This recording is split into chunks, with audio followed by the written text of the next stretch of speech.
माझं नाव राणी आहे. जेव्हा मी मुलांना गार्डनमध्ये घेऊन जायचे तेव्हा एक वेडा भिकारी माणूस माझ्या डोक्यावर हात फिरवून मला आशीर्वाद द्यायचा. मी त्या माणसाला गरीब समजून कधी 500 रुपये तर कधी 700 रुपये त्याच्या हातात देत होते. पण एक दिवस मी त्या माणसाला पैसे देऊ लागले तर तो बेशुद्ध पडला. मी त्याला माझ्या गाडीमध्ये टाकून घरी घेऊन आले. पण जेव्हा रात्र झाली तेव्हा माझे भानच हरपले. त्या रात्री त्या वेड्या माणसाने माझ्यासोबत पूर्ण रात्र. मित्रांनो, कथा शेवटपर्यंत ऐका, तुम्हाला नक्की खूप आवडेल. तो एक तरुण मुलगा होता जो गार्डनमध्ये बाकावर बसून स्वतःशीच बोलत होता. त्याचं वय कदाचित 24 किंवा 25 वर्ष असेल. तो दिसायला देखील फार सुंदर होता, पण कदाचित वेडा होता. मी जेव्हापासून या नव्या बंगल्यात शिफ्ट झाले होते, मुलं रोज बंगल्याच्या जवळच असलेल्या गार्डनमध्ये जाण्याचा मला हट्ट करायचे. मी घरातील सर्व कामे उरकल्यावर संध्याकाळी मुलांना गार्डनमध्ये घेऊन येत होते. गार्डनमध्ये येण्याचा माझा हा 3रा दिवस होता. तेव्हापासून मी या तरुणाला एकाच बाकावर बसलेले बघत होते आणि तो स्वतःशीच गप्पा मारत कधी हसत होता तर कधी रडत होता. जवळच मुलं फुटबॉल आणि क्रिकेट खेळत असायचे, पण तो त्याच्याच दुनियेत मग्न असायचा. तो सगळ्या गोष्टींकडे दुर्लक्ष करत होता. मी एका बाकावर बसून मुलांना बघत बसायचे तर तो मुलगा माझ्या समोरच्या बाकावर बसलेला असायचा. म्हणूनच राहून राहून माझं लक्ष त्याच्याकडेच जात होतं. त्याच्याकडे बघून असं वाटत होतं की तो गरीब आहे. त्याचे कपडे फार जुने आणि ठिकठिकाणी फाटलेले होते. मी मुलांना खाण्यासाठी घरून काही ना काही बनवून नक्कीच आणत होते. मी काही कुकीज आणि सँडविच एका डब्यात घालून माझ्या पर्समध्ये ठेवले होते. मी मुलांकडेच बघत होते. तोच अचानक तो माणूस माझ्याकडे एकटक बघत वेगाने माझ्या दिशेने येऊ लागला. मला फार भीती वाटत होती की हा माझ्याकडे का येत आहे, आणि वरून तो वेडा होता. मला भीती वाटत होती की त्याने मला काही नुकसान पोहोचू नये. मी खूप घाबरलेली होते. तो माणूस माझ्या जवळ आला आणि आपलं डोकं खाजवत म्हणाला, "ये मुली, मला खाण्यासाठी काहीतरी दे ना, मला खूप भूक लागली आहे." ते ऐकून माझी भीती थोडीशी कमी झाली होती. सुरुवातीला तर अगोदर माझा जीवच गेला होता की माहीत नाही तो माझ्याकडे का येत होता. कदाचित त्याला भूक लागलेली होती. मी डब्बा उघडून त्यातलं एक सँडविच त्याला दिलं. त्याने झडप घालूनच ते सँडविच माझ्या हातातून घेतलं आणि हसतच म्हणाला, "तू खूप चांगली आहेस. नाहीतर मी ज्याला पण खायला मागतो तो मला मारतो आणि म्हणतो की कमावून खात जा. तू तर तरुण आहेस." माझा अंदाज बरोबर होता. तो बिचारा गरीब आणि वेडा माणूस होता. कदाचित त्याचं मानसिक संतुलन देखील ठीक नव्हतं. मी माझ्या पर्समधून 500 रुपयांची नोट काढली आणि त्याच्या पुढे केली. पण मला नव्हतं माहीत की 500 रुपयाची नोट घेऊन तो माझ्यासोबत असे देखील वागू शकतो. माझ्या हृदयाचा ठोका चुकला होता. तेव्हा ज्याने माझ्या हातात 500 रुपयाची नोट बघितली तर तो हाताच्या इशाऱ्यानेच नाही म्हणाला. तो म्हणाला की मला हे नको आहे, फक्त अजून एक सँडविच द्या. मला ते ऐकून आश्चर्य वाटले की तो सँडविच नाव बरोबर घेत होता. मी त्याला अजून एक सँडविच दिलं आणि 500 रुपयाची नोट देखील दिली. मी त्याला म्हणाले की हे तू ठेव, तुझ्या कामी येईल. मला वाटलं की मुलांच्या नावाने चांगलं काम होईल. पण त्यानंतर त्याने हात पुढे करून माझ्या डोक्यावर हात ठेवला तर मी संकुचितपणे मागे झाले. हे त्याचं कसलं वागणं होतं. सुखी राहा, समृद्ध व्हा असे म्हणत तो निघून गेला. मला आश्चर्य वाटलं की माझ्या डोक्यावर हात ठेवून मला आशीर्वाद द्यायला तो माझ्यापेक्षा वयाने मोठा नव्हता आणि कोणी थोर व्यक्ती देखील नव्हता. शेवटी मी माझ्या मुलांना घेऊन घरी परत आले. माझ्या नवऱ्याच्या कामाचे रुटीन असे होते की ते कधी एका देशात तर कधी दुसऱ्या देशात राहत होते. माझ्या पतीचा व्यवसाय खूप मोठ्या प्रमाणावर पसरला होता. आठवड्यातून ते फक्त 2-3 दिवसच घरी राहत होते आणि त्या दिवसात मी माझ्या नवऱ्याला त्याच्या आवडीचे पदार्थ बनवून खाऊ घालत होते. पण माझ्या नवऱ्याची घरी उपस्थिती किंवा अनुपस्थिती माझ्यासाठी सारखीच झाली होती. जेव्हापासून त्यांनी नवीन व्यवसाय चालू केला होता तेव्हापासून ते त्यांच्या व्यवसायाच्या प्रगतीसाठी सतत प्रयत्न करत असायचे. मी जेव्हाही त्यांच्यासोबत बसायचे तेव्हा ते सतत फोनवर बोलत बसायचे. माझा नवरा नेहमीच व्यस्त असल्यामुळे मी आता एकटीपणाची शिकार झाले होते. ते मला अजिबात वेळ देत नव्हते. मला 2 मुले होते. ते दोघेही शाळेत जात होते आणि घरातील प्रत्येक काम करण्यासाठी मोलकरीण होती. पैशाची काहीच कमी नव्हती. कमी होती ती फक्त माझ्या नवऱ्याच्या सहवासाची. मी माझ्या नवऱ्याला येण्यापूर्वी खूप छान प्रकारे तयार होत होते की कदाचित त्याची नजर माझ्यावर पडेल आणि तो मला डोळे भरून बघेल आणि माझी प्रशंसा करेल. पण असं काहीच होत नव्हतं. त्यांच्या आयुष्यात फक्त व्यवसाय आणि पैसाच सर्व काही होतं. मी जर कधी तक्रार केली तर तो म्हणत होता की मी जे काही करत आहे ते तुमच्यासाठीच करत आहे. मला माझ्या व्यवसायावर लक्ष केंद्रित करू दे. आज जर मी पैसे कमावले तर ते उद्या तुमच्यासाठीच कामी येतील. मी त्यांना म्हणाले की तुमच्या कामासोबतच मला आणि मुलांना तुमच्या सहवासाची गरज आहे आणि जेवढे तुम्ही कमावत आहे ते आमच्यासाठी खूप आहे. पण माझ्या बोलण्यावर तो माझ्याकडे रोखून पाहू लागला आणि म्हणाला, एवढा पैसा माझ्यासाठी पुरेसा नाही. मला खूप संपत्ती हवी आहे. आता माझं आणि राहुलचं भांडण होऊ लागलं. मी त्यांना पुन्हा पुन्हा म्हणत होते की मला तुमच्या सहवासाची गरज आहे, पण ते माझं बोलणं ऐकतच नव्हते. आता भांडण मर्यादेपेक्षा जास्त वाढू लागलं होतं. तो म्हणू लागला, हे आयुष्य काय एखादं नाटक नाही किंवा कथा नाही की मी तुमच्या मागे गुलाबाचं फूल घेऊन फिरू आणि माझं प्रेम व्यक्त करू. तू काय वेडी झाली आहेस का? असं म्हणून तो पटकन आपलं करवट बदलून झोपी जात होता. कदाचित माझ्या नवऱ्याचे माझ्याकडे लक्ष नसल्यामुळेच मी माझ्या आयुष्यात एक पाऊल उचलले जे मी उचलायला नको होते. ते पाऊल स्त्रीसाठी नेहमीच अपमानाचे कारण बनते, पण त्यात मी स्वतःला दोषी मानत नाही. मी जेव्हा पण मुलांना गार्डनमध्ये घेऊन जात होते तो वेडा माणूस मला तिथेच बाकावर बसलेला दिसायचा. आज देखील मी बाकावर बसून माझ्या नवऱ्याबद्दलच विचार करत होते की किती चांगलं झालं असतं जर तो आमच्यासोबत गार्डनमध्ये आला असता, माझ्याशी गप्पा मारल्या असत्या, मुलांसोबत वेळ घालवला असता. पण संपत्ती कमावण्याच्या नादात ते आयुष्यातील कितीतरी सुंदर क्षण वाया घालवत आहे हे त्यांना कळत नव्हते. आज माझ्या डोळ्यातून अश्रू वाहत होते. तो वेडा माणूस समोर बसूनच माझ्याकडे बारकाईने बघत होता. मी पुन्हा पुन्हा माझे डोळे पुसत होते आणि माझे अश्रू लपवण्याचा देखील प्रयत्न करत होते. मला रडायचं नव्हतं, पण आज माझ्या अश्रूवर माझं नियंत्रणच नव्हतं. मी पुन्हा पुन्हा माझ्या हाताने माझे डोळे पुसत होते. काही वेळानंतर तो तरुण माणूस माझ्या जवळ आला आणि मला म्हणाला, ये मुली, तू का रडत आहेस? काय तुला तुझ्या आईने मारलं आहे का? तुला नक्कीच थापड मारली असेल. असं म्हणून तो माझ्याच बाकावर बसला आणि म्हणू लागला की जेव्हा थापड गालावर पडते ना तर खूप वेदना होतात, रडू देखील खूप येतं. पण मला बघ, माझी आई गालावर मला 2-2 थापड मारते. मग त्याने आपल्या दोन्ही गालावर बोट ठेवून म्हणाला, एक इकडे आणि एक इकडे, पण बघ मी काही रडत नाही. तो मला बहुधा नादी लावण्याचा प्रयत्न करत होता. त्याच्या त्या मूर्ख कृतीवर मी हसायला लागले. मला हसताना पाहून तोही हसायला लागला आणि म्हणाला, तू अशी छान वाटते, नेहमीच हसत जा. मला वाटलं या वेड्याशी बोलण्यात मी माझा वेळ का घालवू नये. मी त्याला विचारलं, तुझे आई वडील कुठे राहतात? तो म्हणू लागला की बंगल्याच्या मागे झोपडपट्टी आहे. तेथील सर्वात जुने घर माझे आहे. त्या कॉलनीत आल्यावर कोणालाही विचारलं ना त्या वेड्या गणूचं घर कोणतं आहे तर कोणीही तुला त्या घरापर्यंत सोडविल. सगळ्या परिसरातील लोक मला वेडू गणू म्हणतात. मी त्याला म्हणाले, तू काही काम का करत नाहीस? या गार्डनमध्ये का बसून राहतोस? माझं बोलणं ऐकून त्याच्या कपाळावर आट्या पडल्या होत्या. माझ्याकडे बघत म्हणाला, तू देखील आईसारखंच सुरू केलं. हे बघ, मी काही रिकाम टेकडा नाही, मला काम करता येतं. पण असं म्हणून तो पुन्हा गार्डनच्या दिशेने जाऊ लागला. म्हणू लागला की फक्त माझं मन होत नाही आणि मला पैसे कमावून काय करायचं आहे? तू सांग, 4 दिवसाचं आयुष्य आहे, त्यात 2 दिवस निघून गेले. तुला माहीत आहे का, आता या वर्षी मी पूर्ण 25 वर्षाचा होईल. मी त्या मुलाकडे लक्षपूर्वक बघू लागले. मी त्याला विचारलं की तुझ्या घरात अजून कोण कोण राहतं? माझ्या प्रश्नावर तो खोल विचारात गेला. मी म्हणाले, काय झालं गणू, मला सांग, तुझ्या घरात अजून कोण आहे? तुला किती भाऊ बहिणी आहेत? माझ्या प्रश्नावर तो एक दीर्घ श्वास घेत म्हणाला, मी तेच आठवत आहे. मला खूप बहिणी आणि भाऊ आहेत.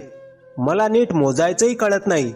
मला 6-7 भाऊ आहेत, कदाचित अजून 5 आणि 6 बहिणी असतील.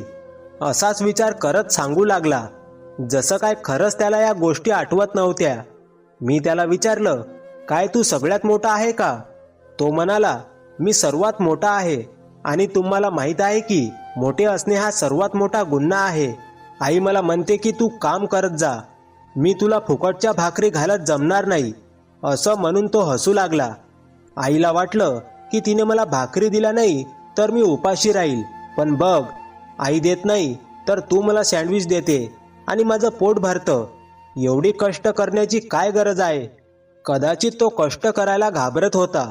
मला म्हणू लागला, 4 दिवसाचं आयुष्य आहे, मौज मजा करा आणि मरा. असं म्हणून तो उभा राहिला. तो जाणार त्या अगोदरच मी त्याला म्हणाले, गणू माझी एक गोष्ट ऐक. त्याने वळून माझ्याकडे बघितलं तर मी त्याला म्हणाले की हे पैसे घे आणि तुझ्या आईला सांग की तू कमावून आणले आहेस. हे ऐकून तो हसू लागला आणि पुन्हा माझ्याजवळ आला आणि माझ्या डोक्यावर हात ठेवून म्हणाला, आनंदी राहा, सुखी राहा. असं म्हणून तो पार्कच्या बाहेर निघून गेला. मला फार आश्चर्य वाटलं की तो माझ्या डोक्यावर हात ठेवून असं का म्हणत होता. खरं तर तो वयाने माझ्यापेक्षा 2-3 वर्षांनी छोटा होता. कधी कधी तर मला वाटत होतं की हा कदाचित बावळट आणि मूर्ख असल्याचं नाटक करत आहे, म्हणजे लोक त्याला वेडा समजून पैसे देतील आणि त्याला काम करण्याची देखील गरज पडणार नाही. पण दुसऱ्या दिवशी मी त्या तरुण मुलाला जे काही करताना बघितलं ते पाहून मला आश्चर्य वाटलं. माझं घर गार्डनपासून 15 मिनिटांच्या अंतरावर होतं. जेव्हा मी गार्डनमध्ये जायचे तो वेडा माझ्या अगोदर तिथे उपस्थित असायचा आणि जेव्हा तो तिथून जायचा त्यानंतर मी माझ्या मुलांना घेऊन घरी परत येत होते. दुसऱ्या दिवशी माझ्या बंगल्याची बेल कोणीतरी सतत वाजवत होतं. मला वॉचमॅनचा राग आला. कोण असा मूर्खासारखा बेल वाजवत आहे? हॉलचा दरवाजा उघडून बाहेर आले तर वॉचमॅन कुणावर तरी मोठ्याने ओरडत होता. मी वॉचमॅनला विचारलं की हा कोण मूर्ख माणूस आहे जो बेलवर हात ठेवून विसरून गेला आहे. वॉचमॅन म्हणाला की माहीत नाही, कोण पागल माणूस आहे. तो म्हणतो की तुमच्या मालकीनला बोलवा, मला त्यांच्याशी बोलायचं आहे. मी त्याला बाहेर काढून देत होतो तर त्याने बेल वाजवायला सुरुवात केली आणि तेव्हापासून बेलवरचा हातच काढत नाही. जेव्हा मी दरवाजापर्यंत आले तेव्हा त्या वेड्या माणसाला पाहून सुरुवातीला तर मला खूप राग आला होता. मला बघून त्याने बेलवरचा हात बाजूला केला. मी त्याला विचारलं, तू इथे कसा काय आलास? हा काय मूर्खपणा आहे? कुणाच्याही घराची बेल तू वाजवत राहणार का? माझं बोलणं ऐकून तो काही वेळ शांत बसला आणि म्हणाला की मला खूप भूक लागली आहे. मी विचार केला की आज तुझ्या घरी जाऊन जेवण करावं. मला नव्हतं माहीत की त्याला माझ्या घरचा पत्ता कसा काय माहीत झाला होता, पण मला त्याच्या अशा वागण्यावर फार राग आला होता. मी त्याला म्हणाले, तू इथेच थांब, मी मोलकरींच्या हाताने तुला जेवण पाठवून देते.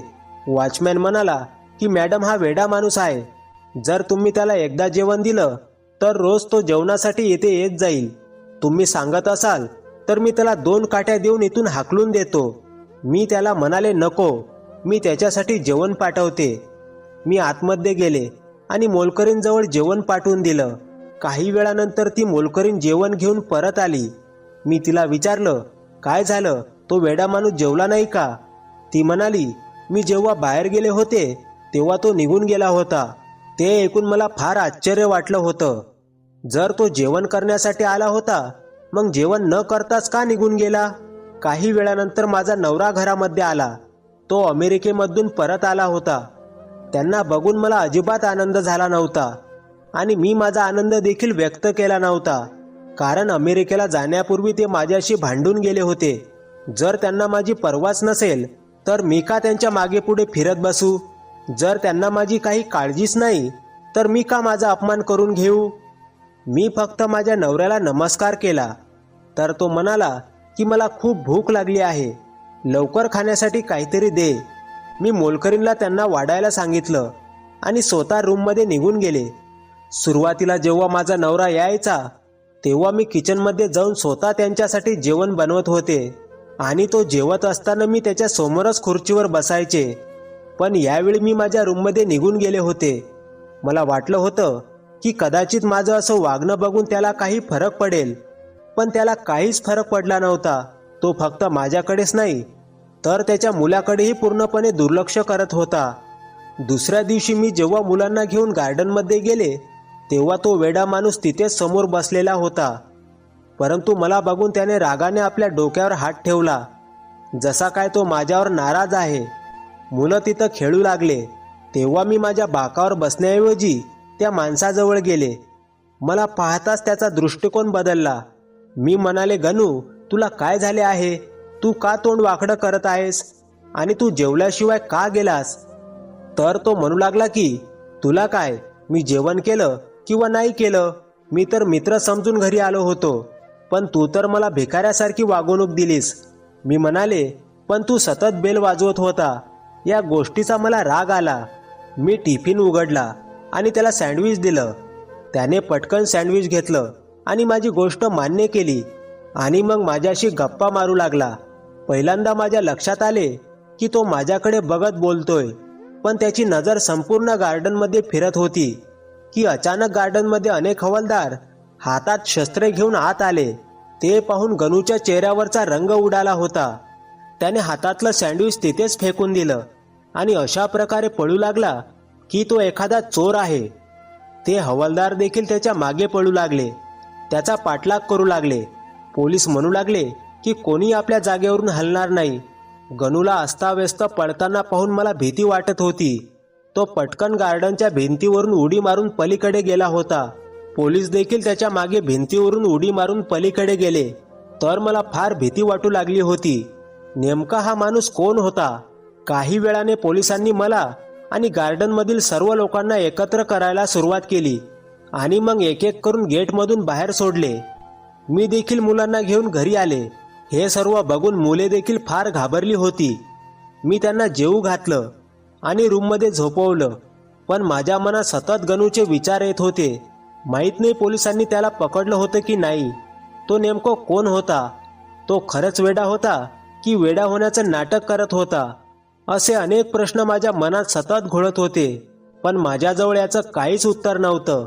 दुसऱ्या दिवशी जेव्हा मी मुलांना गार्डनमध्ये जाण्यास सांगितले तेव्हा त्यांनी नकार दिला, कारण त्यांना भीती वाटत होती की पोलीस तिथे येतील. मी पण खूप अस्वस्थ होते. मला बघायचं होतं की गणू तिथे आहे की नाही. पोलिसांनी त्याला पकडलं असेल तर कोणत्या गुन्ह्यात? तो नेमका कोण आहे? मला त्याच्याबद्दल या सर्व गोष्टी जाणून घ्यायच्या होत्या. म्हणून मी एकटीच गार्डनमध्ये गेले. समोरचा बाग रिकामा होता, जिथे तो नेहमी बसत होता. माझी नजर सर्व गार्डनमध्ये त्याला शोधत होती, परंतु तो कुठे दिसला नाही. मी गार्डनमध्ये त्या वॉचमॅनला विचारलं की पोलीस इथे काल कुणाला पकडण्यासाठी आले होते. त्यानेही नकळत बहाणा करून माझे प्रश्न टाळले, पण त्याच्याकडे बघून मला असे वाटले की त्याला सर्व काही माहीत आहे. कदाचित त्याला सांगण्याची परवानगी नव्हती. मी विचार केला की गणूने एकदा मला सांगितलं होतं की तो या बंगल्याच्या पाठीमागे असलेल्या जुन्या वस्तीत राहतो. मी ठरवलं की आज मी त्याच्या घरी जाऊन बघते. मी माझ्या बंगल्यात जाण्याऐवजी त्या बंगल्याच्या पाठीमागे असलेल्या जुन्या वस्तीत गेले, जिथे छोटी छोटी कच्ची घरं बांधलेली होती. छोट्या गल्ल्या होत्या. खरं तर तिथे गरीब लोकच राहत होते. तिथे गल्लीत काही मुलं खेळत होते. मी त्यातील एका मुलाला विचारलं की इथे तो वेडा गणू कुठे राहतो. माझं बोलणं ऐकून तो मुलगा माझ्याकडे विचित्र नजरेने बघू लागला आणि म्हणाला, कोण वेडा गणू? आम्हाला कोणीही वेडा गणू माहीत नाही. मी म्हणाले की तो एक वेडा माणूस आहे. त्याने मला हा पत्ता सांगितला की तो या भागात राहतो. मी त्याचं संपूर्ण वर्णन त्या मुलांना समजावून सांगितलं, पण ते म्हणाले की त्यांनी अशी व्यक्ती कधीच पाहिली नाही आणि आम्ही अशा व्यक्तीला ओळखतही नाही आणि हे नाव आम्ही प्रथमच ऐकत आहोत. मी तिथे येणाऱ्या जाणाऱ्या बऱ्याच लोकांना वेड्या गणूबद्दल विचारलं, पण कुणालाच काही माहिती नव्हतं. मला आश्चर्य वाटत होतं की त्याने याच जागेचा पत्ता सांगितला होता आणि म्हणाला होता की कुणालाही विचारलं तर सगळेजण मला ओळखतात. मी त्या झोपडपट्टीतून बाहेर निघाले आणि माझ्या घरी आले. तसेच 3 दिवस निघून गेले. मी रोज गार्डनमध्ये जात होते, पण मला गणू कुठे दिसला नाही. 4थ्या दिवशी जेव्हा मी गार्डनमध्ये आले तेव्हा तो समोरच मला बाकावर बसलेला दिसला. मी पटकन त्याच्याजवळ गेले आणि त्याला विचारलं की तू 3 दिवसापासून कुठे होतास? तर त्याने मला कुठल्याच प्रश्नाचे उत्तर दिले नाही, पण त्याच्या चेहऱ्यावर अस्वस्थता आणि काळजी दिसत होती. माझं बोलणं ऐकून तो उभा राहिला. कदाचित त्याला माझ्या प्रश्नाचे उत्तर न देता तिथून निघून जायचं होतं, पण तो तिथेच लटपटत गार्डनमध्ये चक्कर घेऊन खाली पडला. मी मदतीसाठी गार्डनमध्ये असलेल्या माणसांना बोलावलं आणि त्याला माझ्या गाडीत टाकून हॉस्पिटलमध्ये घेऊन गेले. डॉक्टरांनी त्याला सलाईन लावलं. त्याचा बीपी खूपच कमी झाला होता. मला वाटलं की कदाचित तो 2-3 दिवसापासून उपाशी होता, त्यामुळे त्याचा बीपी कमी झाला आणि तो चक्कर येऊन खाली पडला. तो अजूनही बेशुद्ध अवस्थेत होता, पण मी त्याला माझ्या घरी घेऊन आले आणि त्याला गेस्ट रूममध्ये झोपवलं. पण रात्री माझ्यासोबत जे काही झालं त्याने माझे भानच हरपले होते. रात्री जेव्हा मी मुलांना झोपी लावून रूमच्या बाहेर जाऊ लागले, तेव्हा रूमचा दरवाजा बाहेरून कोणीतरी लॉक केला होता. ते पाहून मला फार आश्चर्य वाटलं की माझ्या रूमचा दरवाजा कोणी बंद केला. मी दार वाजवायला सुरुवात केली, पण कोणीच दार उघडलं नाही. आता मला भीती वाटू लागली की तो वेडा माणूस चोर तर नाही ना. त्याने मला रूमच्या आतमध्ये बंद केलं आणि आता तो माझं सर्व घर लुटून फरार होईल. मला आता या गोष्टीचा पश्चाताप येत होता की मी त्याला घरी का घेऊन आले होते. काही वेळातच मला आरडाओरडा ऐकू येऊ लागला आणि त्यानंतर फायरिंगचा आवाज देखील येऊ लागला. ते ऐकून मात्र मी खूप घाबरले होते आणि मग जेव्हा दार उघडलं तेव्हा माझ्यासमोर पोलीस उभे होते आणि तो वेडा गणू देखील तिथे उपस्थित होता. मला ते पाहून आश्चर्य वाटत होतं की पोलिसांनी माझ्या नवऱ्याला पकडलं होतं. ते म्हणू लागले की आम्ही खूप दिवसांपासून तुला शोधत होतो. तू परदेशात जाऊन बेकायदेशीर काम करतोस.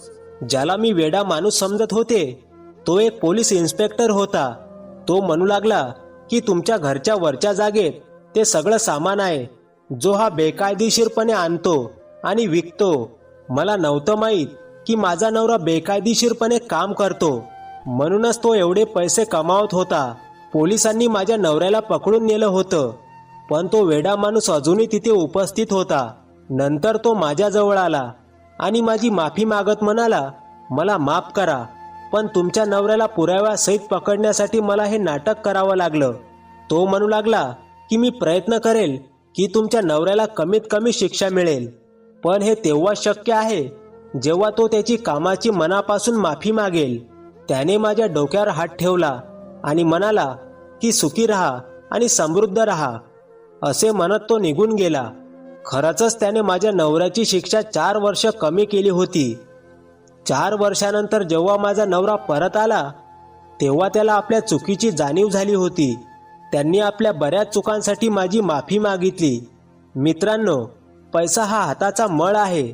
तो एकदा निघून गेला की तुम्ही कष्ट करून ते पुन्हा कमवू शकता, पण जर वेळ निघून गेली तर ती परत आणता येत नाही.